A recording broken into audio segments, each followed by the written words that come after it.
Jonathan, I don't know how it was for you, but I just converted to the online stuff through the Plus Society. Yeah. And so I'm like midway through the RPLU, and this most recent one is all online, and it's like questions at the end of the section. So there's no final exam, which is fine, but it's just different. It's weird. It is different. They actually do there is a quiz at the end of each one. Mm-hmm. So if you're not paying, I mean, if you're not paying attention, you kind of got to like go back and like, read. But you can just retake it. You have to get 100%, right? But like you can just retake it. It's, Yeah, I guess you could do it that way.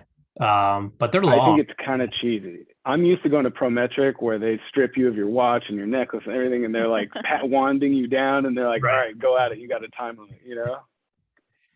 Yeah, not That's not what I'm quite as expecting.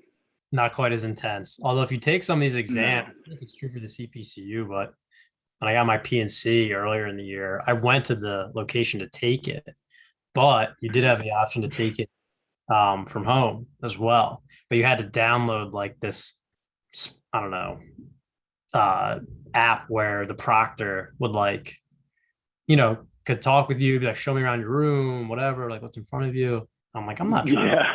have someone like, like freeze my screen. Like I'm like trying to like take this test or something. So I just went there to do it and it worked out, Guys better. just staring at you while you're doing it. Yeah. Well, I don't know if you can see them. They're just like, you like look up and they're like, what's it like? They like tech, what are you looking up at? So who knows? But it was still pretty crowded. I went and took that thing in March or April, and there's a lot of other people there taking all sorts of tests. So it's not Yeah. slowing me down. I did this one most recently online because the nearest Prometric to me is like 42 miles or something. And I was just like, kind of stinks. Yeah, not worth it. Yeah. Anyway. Your whole day. Yeah. So here we are. Folks, I see a bunch of people have joined us, so sorry for all the banter that you weren't expecting, but this is the pre-show. You're in for the pre-show, folks. We're going to get started here in just about a minute, so bear with us. I just want to give everybody a chance to get seated because we actually have a pretty large group today, I'm pleased to say. It's a pleasant surprise when we get a large group like this. So I want to make sure we don't start too early, but we will start promptly. Okay, you guys ready? Yeah. You look ready. Yeah. Right. Let me make sure I've got all the things muted on anything that would buzz at me. Okay. All right, so it's 1 o'clock. We'll get started with introductions and agenda here, and people who are joining late will only miss that. They won't know who's talking. They'll just be here. All right, everybody. So today's topic is comprehensive personal liability, what, when, and why. And I'm joined by two distinguished guests, Laura Detour, as I'm told it's pronounced. I guessed wrong. She's an underwriter for USLI. She's going to be doing all the heavy lifting today. Jonathan Chernoff is also joining us for a demonstration of how easy it is to quote CPL and other products. That'll be toward the end. If you haven't seen that, it's great to stick around for that. It's a fantastic way to get quotes if you've never tried it. Now, as always, everybody's in listen only mode. So if you do have questions, we welcome those. You can enter those at any time in the chat. We are going to have a poll question for you all in the audience at one point, so be ready to render some input. We also had some early input, which was a first for me, believe it or not. Done webinars for a while, and we had some input from some of the registrants asking about topics to cover. So that was welcome and interesting, and so we've managed to incorporate their request in today's session. So, but if you think of anything along the way, feel free and enter it in the chat. We may not stop immediately and address your question because we want to make sure we respect everybody's time, and it may be something that we're going to answer along the way. So. But we will get to questions eventually. All right, so Laura, we've got your audio. I'm going to go ahead and fire up the slide here, and we should get underway. Welcome, Laura. Thanks for having me. I'm excited to talk about CPL with everyone. Yeah, same. All right, let's see. Can you see slide one? Yes.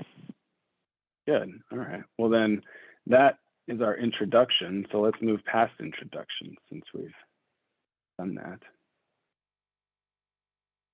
Take it away. Right, so today we're going to go over our comprehensive personal liability product and its big sister product, the excess CPL. Talk about the opportunity for both of them, what we look for when we're writing this, and advantages of writing with USLI. And as Michael mentioned, afterwards we're going to do a quote demonstration with our instant quote team just to show you how quick and easy it is to get a quote with USLI.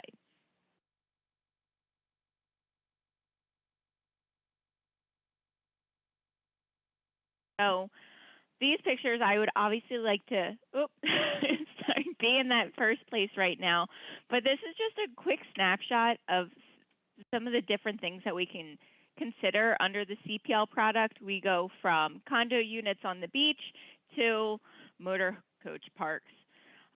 So we'll get into that.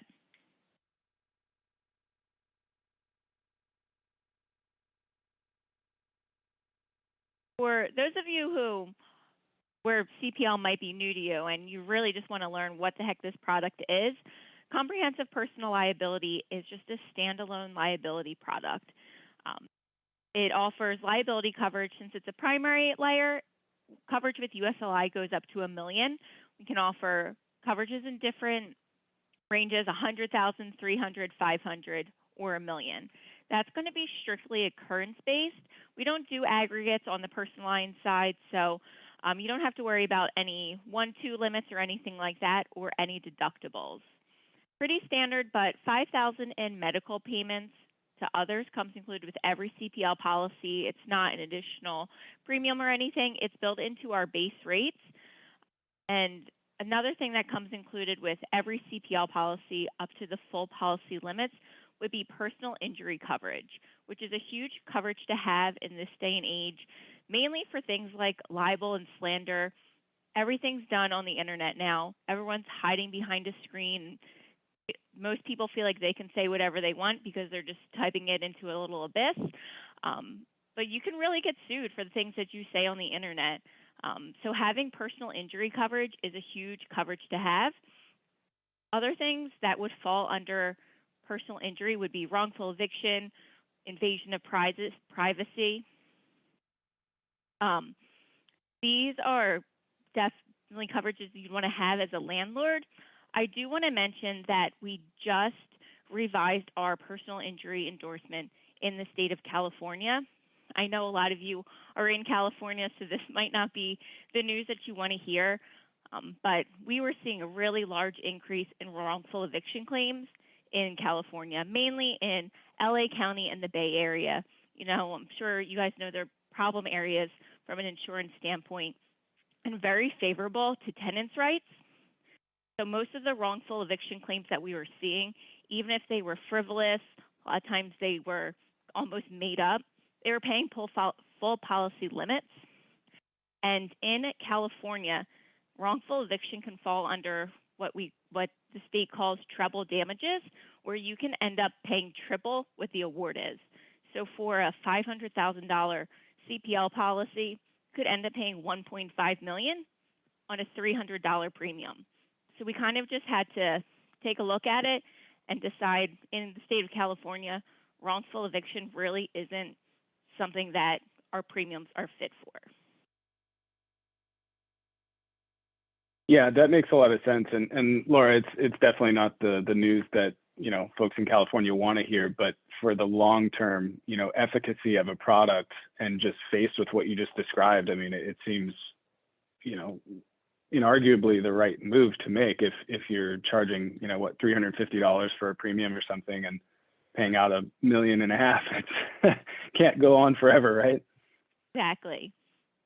So it's tough. Right, and so if any of the agents on here do have a CPL policy with USLI that was written before July 21st, when it comes up for renewal, policy will renew, but we are just sending out conditional notices letting those policyholders know about the change in the endorsement. yeah, I think with some of the other challenges facing California, it just feels like more bad news. You know, But certainly, I understand that decision. So to be clear, those policyholders are getting a notice that explains that change, right? Exactly.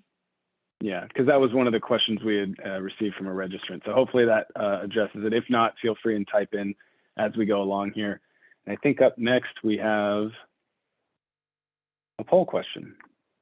So let's launch the poll. So this one is, the way this was set up didn't allow for a free form, which is what we were hoping for, where you could type whatever you wanted. So instead, what you will see, what you should see now is, and folks, let me know if you don't see it. It looks like the poll is live, so by all means, let me know if you don't see it. So the question is, who needs CPL? So what are some scenarios that you've used CPL in the past, or that you can just think of would be good applications for it? We want to hear what you think. We'll give you just a moment to fill that out.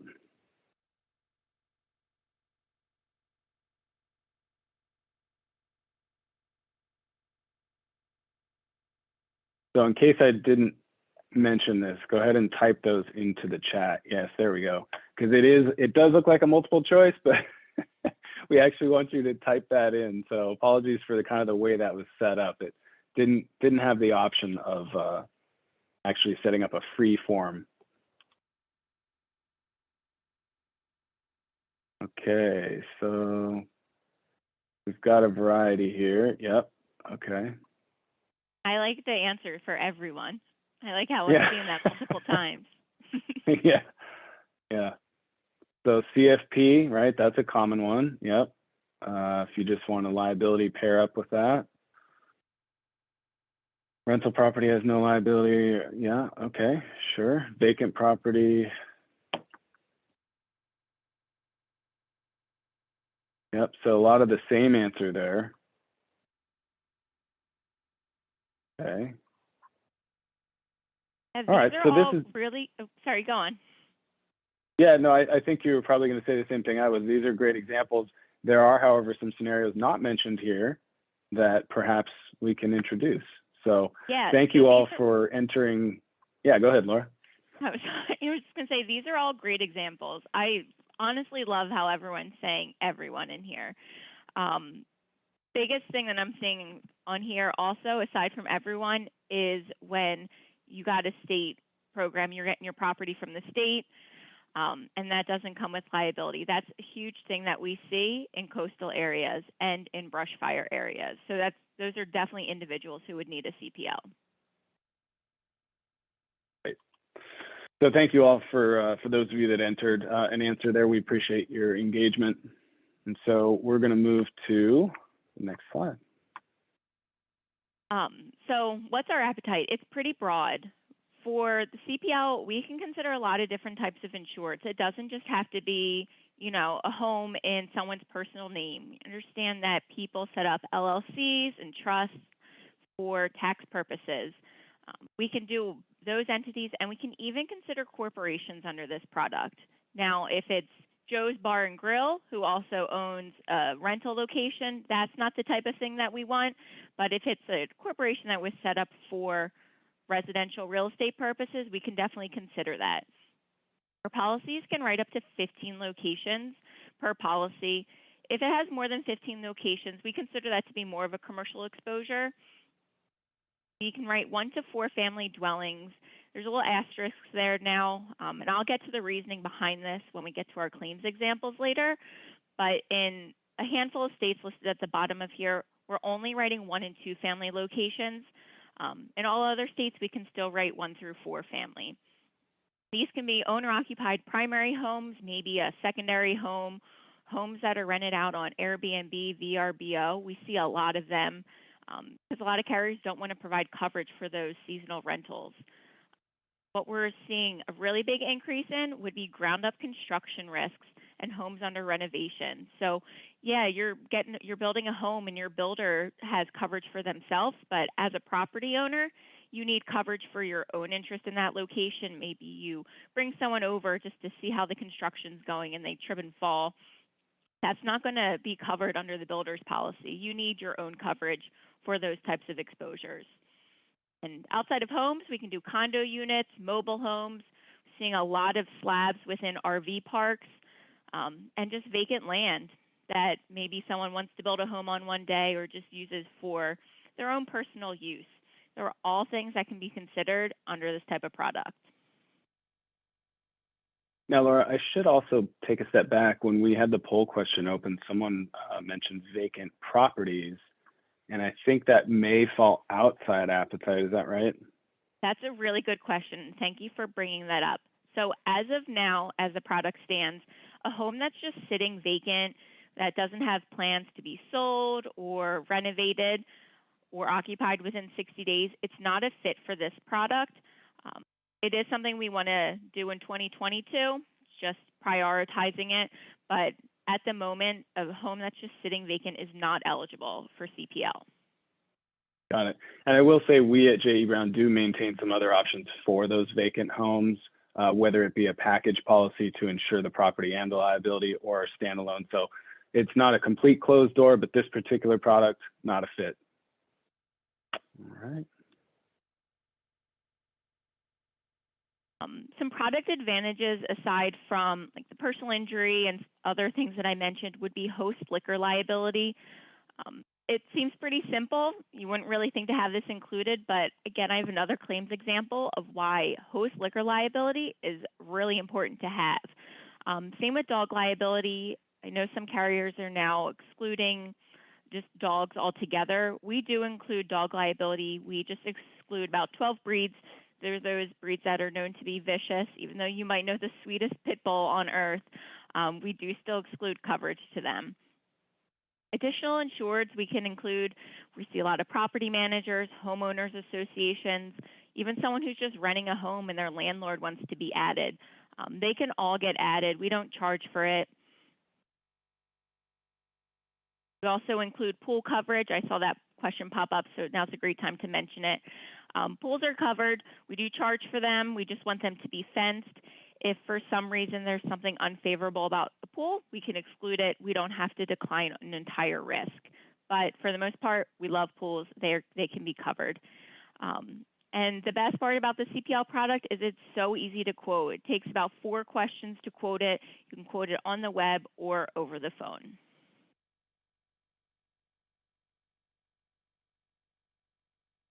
We talked about the primary layer, and maybe a lot of people do have a primary coverage already, but maybe they want some higher limits.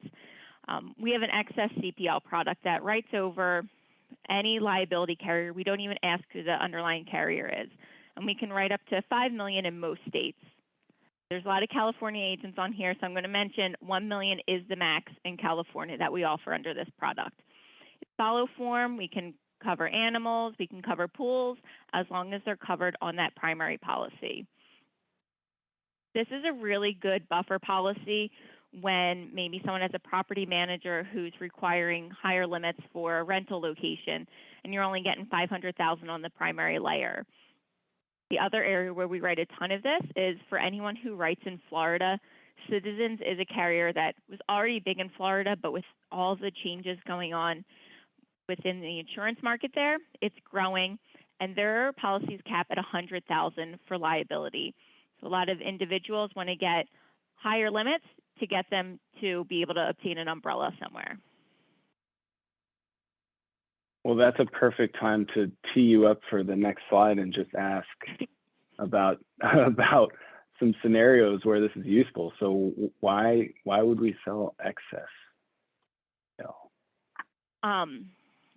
Biggest thing that's not even mentioned on here is that $1 million now isn't the same as it was a few years ago. Not saying that $1 million isn't enough coverage, but when you really want to protect yourself, $1 million on that primary layer might not be sufficient. Maybe you want to get to $2 million. It's a great reason to get some excess coverage. I mentioned a lot of primary carriers aren't offering limits up to $1 million anymore, just due to the exposure. They don't want to put themselves out there for that much, especially on an occurrence-based policy. So excess limits, we can write over $100,000, $500,000, whatever it is, to get someone to limits that they want. Another reason another big reason. When you got a packaged umbrella, you've got your home and your auto, the same carrier, you bundle it with the umbrella. Maybe you buy a second home in the name of an LLC and it can't get added, or you've got some rental locations with another carrier and they can't get added. You can just get excess limits over those, and it's almost like having an umbrella on top of those locations.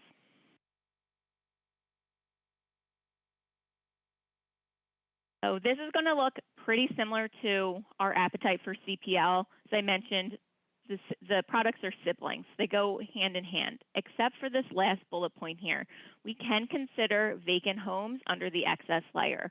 We're comfortable with it. We're a layer above the risk, so we're not there at $1 coverage. The only caveat to that is we'd want $300,000, which I'd say is pretty standard on the underlying coverage. Could I make one point? I'm sorry. Yeah. Just one point real quick. So another area where I've talked to a lot of California agents where this could be really helpful is when they are having to use the difference in conditions option when they get put on the fair plan. Because oftentimes those carriers will cap those limits, like you were saying, at $500,000. This is a really cheap option to get an additional, maybe even $1 million in coverage on top of that. Oh, that's a really good point to make. And with the various named insureds, there's a question on here about how many named insureds can you consider. We don't really have a cap, but if you've got 12 different LLCs who want to be named insured, it might not be something that we want to consider under one policy. They might want to split up or maybe get a commercial policy.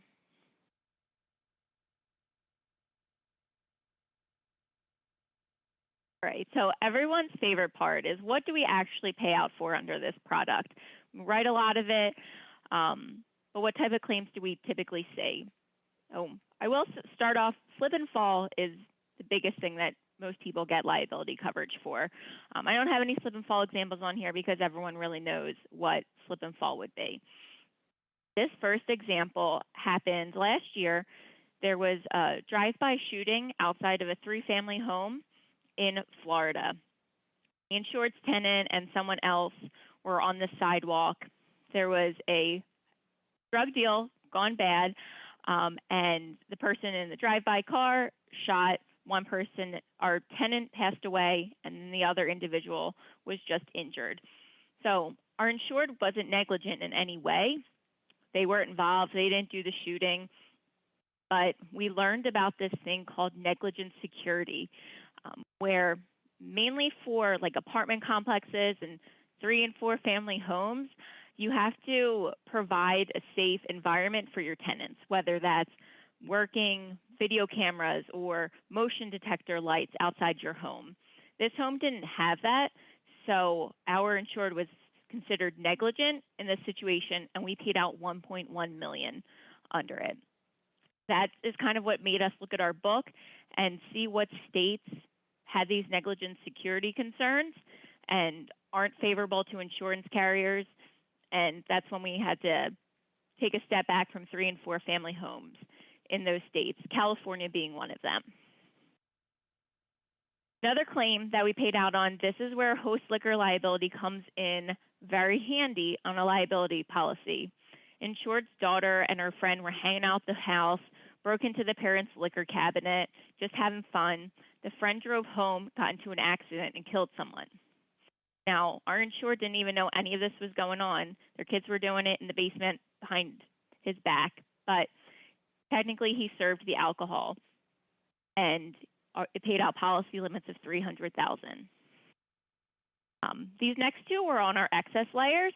This one's a freak accident, but it is crazy to see things that claims come in on. Insured had a caretaker. They were working at the property, went down to the dock after a long day, had a nice glass of wine, just ready to kick back and relax. And almost like you would see in a cartoon, they step on the dock, and a plank of wood just comes up and knocks them in the face. They were carrying that wine glass. It shattered the wine glass, got glass in their eye, and they went blind. It's a really sad claim, but we paid out $1 million on that. And then the last one is actually an auto claim, but our insured was found negligent. There was a stop sign outside of our insured's home. Our Our insured did not maintain the tree by the stop sign well enough, had overgrown. Someone was driving, did not see the stop sign. They ran through it, got into a really bad accident. Our insured is found negligent because it's their fault. They did not trim their tree. We've paid out $2 million on that. So a lot of these are things that you don't think of. Wow. Yeah, that $1 million can get blown through pretty quickly, it seems. Yeah. So someone is also asking difference between excess CPL and umbrella policy. So on the fly, I took the opportunity to make a crude drawing, and you tell me if I've got any of this wrong, but the way I like to think about it is like this. So our excess CPL is going to be like towers, like layers of coverage, right? And so where one stops, the other picks up on a single line of coverage, whereas the umbrella is going to sit over top these different lines of coverage, and it's covering all of them simultaneously. So that's kind of the basic way to think about it. Hopefully that helps. Yep, that's a great way to put it. So the excess CPL isn't going to provide coverage for auto liability or, there you go, isn't going to provide coverage for auto liability or watercraft liability. That needs to fall under a personal umbrella. The excess liability is just straight excess coverage over specific locations. Yep. Sorry for the crude drawing, folks. It's the best I could do in 12 seconds, but there you go.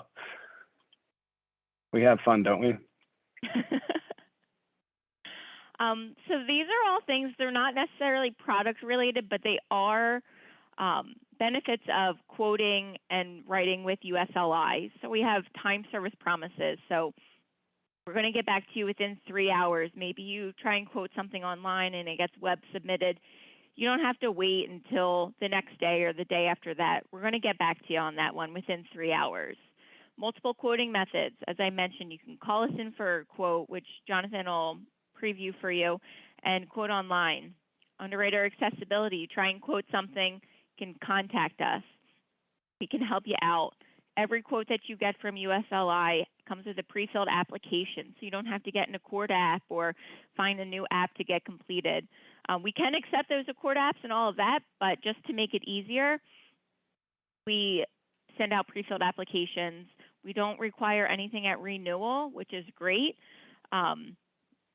Actually, we do. In California, one caveat at renewal, we send out a mid-year questionnaire in California for domestic employees.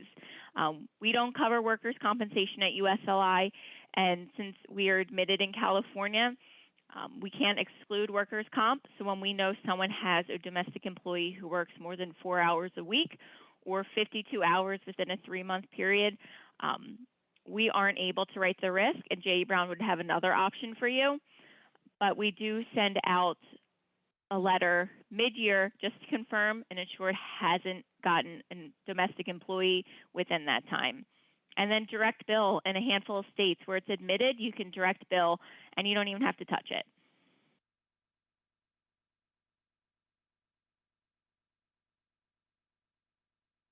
Okay. We did have another question in there about dog breeds. I will get that list to you after today because I'm guessing Laura can't from memory cite them unless you can. Go for it. I cannot. I can send you the endorsement. It's a newer endorsement in California. Okay. Shocker. All those changes in California, we drafted a new dog exclusion. But poor California. I know. So tough. All right. So thank you, Laura. If you send that to me, I'll go ahead and forward it to anyone who asks for it. And then we are going to turn it over to Jonathan. Awesome. Thanks, Michael. Thanks, Laura, for all that great information. I can tell everyone before I dive into the instant phone quote that this product can be hugely valuable to you all, especially in California with a lot of homeowners having to get put on the FAIR plan, needing that liability coverage. We talked about how the excess can be valuable when the DIC is needed. So think about us when those opportunities come up. It's a very safe, easy product to quote, competitive premium. So keep us in mind for that. So now what I want to do is tell you all the quickest way that you can get this CPL product quoted, as well as dozens of other products, and that's through our phone quoting platform. So what J.E. Brown has made available to you all is the ability to call into USLI directly by dialing that 866-712-6781 number and quote this business over the phone with one of our underwriters in just a few minutes. So we have a team of 65 or more underwriters now who quote over the phone all day. That's what they do. And so when you call that number, they'll ask you a few questions about the risk, make sure that it's eligible. And if it is, we'll quote or send you that quote directly to your email as soon as we're done, as long with the pre-filled application. So it's very straightforward, very easy to use. We're not going to ask you for any sort of accord forms or applications. I've yet to meet an agent who likes to fill out a court form. So if that's anybody here, I apologize, but I've yet to meet that agent.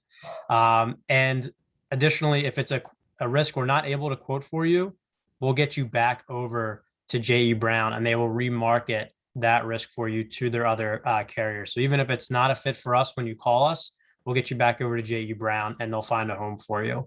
And just last item here, if you get that quote with us through this phone quoting system and you are ready to bind with that, then we'll have to go to your contact at J.E. Brown.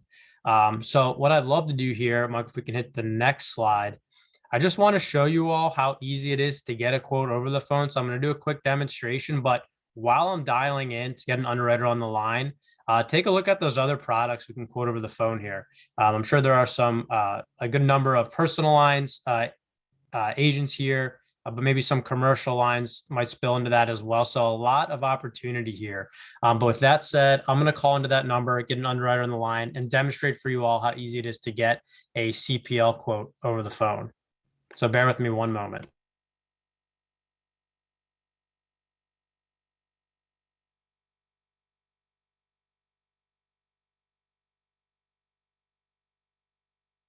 Aaron, how can I assist you? Hey, Aaron, Jonathan Chernoff. How are you? I'm good, Jonathan. How are you doing today? Doing well. I'm here with some of our agents through J.E. Brown. Just wanted to show them how easy it is to get a CPL quote in California. Would you be able to help us out? Yeah, absolutely. I can help you out with that. So Perfect. we're going to run through a test code together? Yeah, that would be great. Okay, great. And you said the state was California, correct? Correct. Okay, awesome. And what kind of location are we going to be covering? Let's do a single family owner occupied. Okay, perfect. Any losses or claims? No losses or claims. Okay, and for the purpose of this demonstration, will the applicant's name be Test? Yeah, let's go with Test CPL.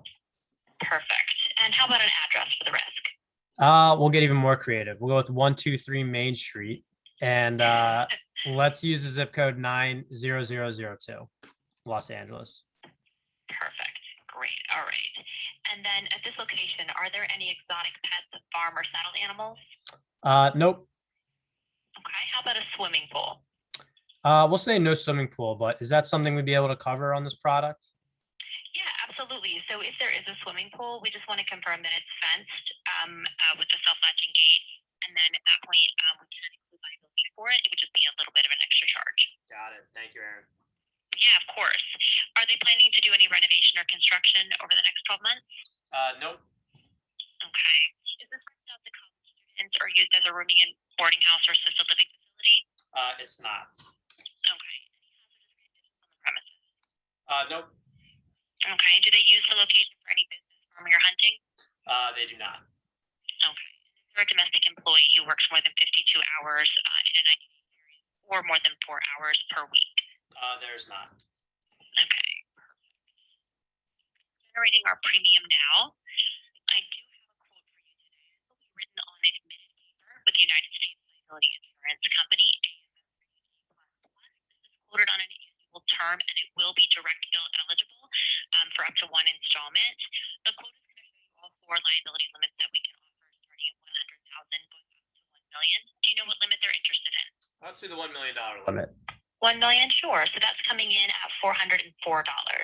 $404. Awesome. Thank you, Aaron. Really appreciate your help. Of course. Thanks so much. Take care. Okay. You too. Bye-bye. Bye-bye. All right, everyone. So that was the whole process. Michael, what do we got on the stopwatch? 2 minutes, 8 seconds, new record. That's pretty quick, everyone. So as you've heard, these are lower premium accounts, right? You don't want to spend a ton of time quoting those. You want to move on maybe to bigger ticket items that maybe require some more of your time. So what we at USLI and what J.E. Brown wanted to do was to be able to provide you all with a way to get those smaller accounts turned around quickly and efficiently. So give us all a call when you think you have some business for us. If it is the CPL product or one of these other products you see on the screen, we want to hear from you. I tell agents all the time, we're probably the only carrier that will tell you that we want you to call us. So we want to have that conversation with you, and we want to try to quote up the business that you see coming across your desk every single day. So that was it. Wonderful. Yeah. All right. And lastly, you do have the ability to quote online as well. So if you already have an account with J.E. Brown, you can just go to jebrown.net and quote online as well. If not, you can register to become eligible to do that on their site. And we want you all to feel as comfortable as possible quoting with us, whether that's on the phone or online. You'll get the same questions asked through the online portal that you would over the phone. And we also have what we call our web chat feature online as well, where you can chat like an AIM chat in real time as you're quoting online. So if you have any questions, you're not sure how to answer an eligibility question, anything along those lines, you can ask an underwriter that in real time while you're quoting at jebrown.net. And as we move into questions, I think Laura saw one that floated by while Jonathan was doing the demonstration. I'm actually going to switch screens and navigate to web quoting. So go ahead, Laura. Sure. So there was a question that came in asking if our CPL would offer liability for an individual who has events at his home, whether it's birthday parties or weddings. That is not something we could consider under the CPL product. There's no way for us to carve out that exposure, even if they have a separate policy for that, because our form is so broad. So we wouldn't be a fit for that. J. Brown might have another option for you. But if you did need coverage just for the events, we would have a fit for that within our hospitality and liquor team. Got it. So there is a way. Also phone quotable. Throwing that out there.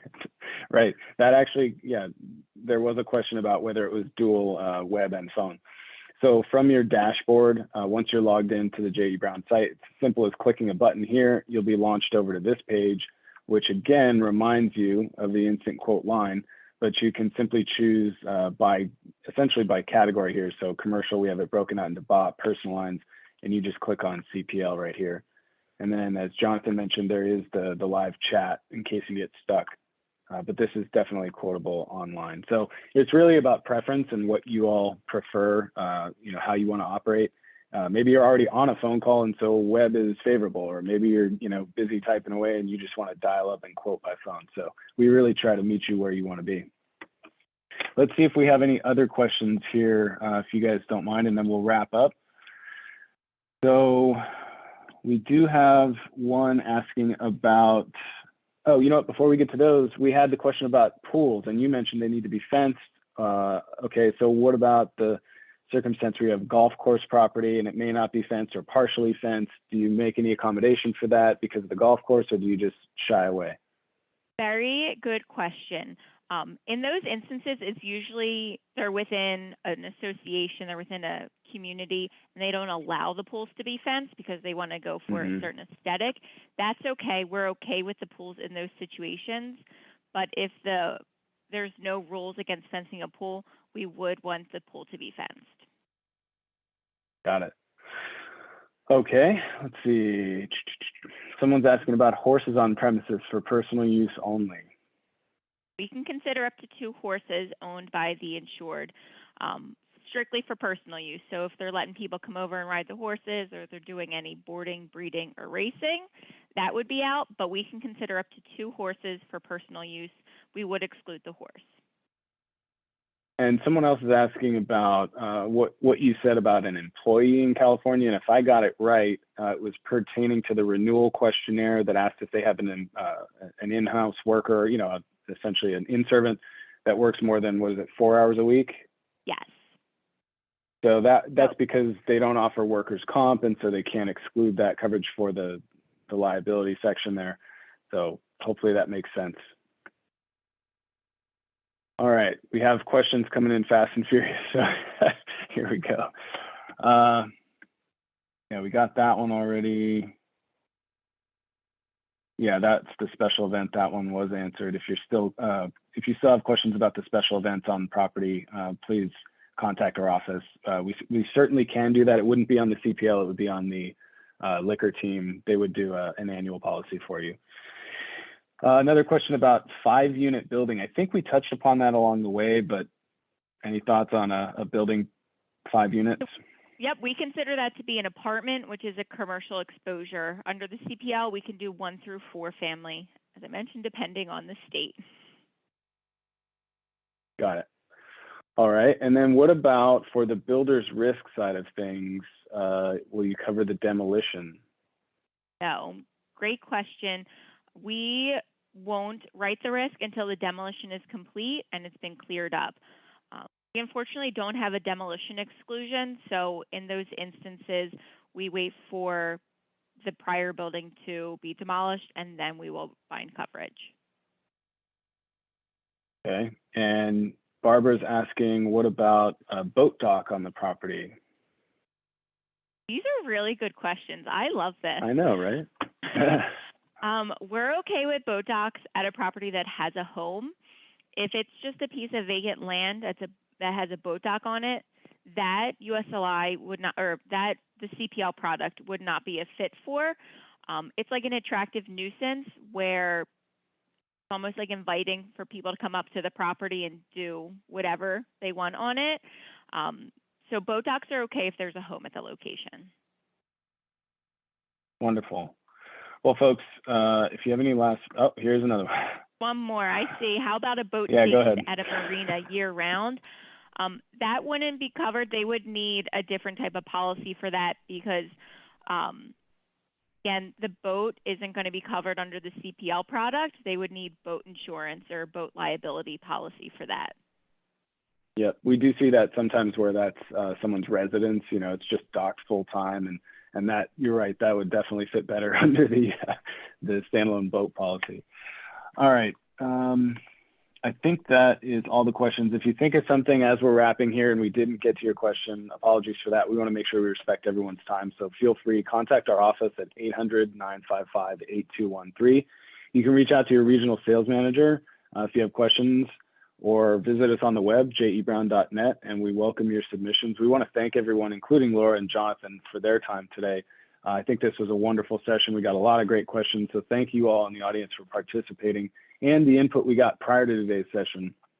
If you ever have ideas or suggestions for us, we are happy to tailor these things to what you're interested in. That's the whole goal, right, is to meet you where you are. So by all means, render your feedback.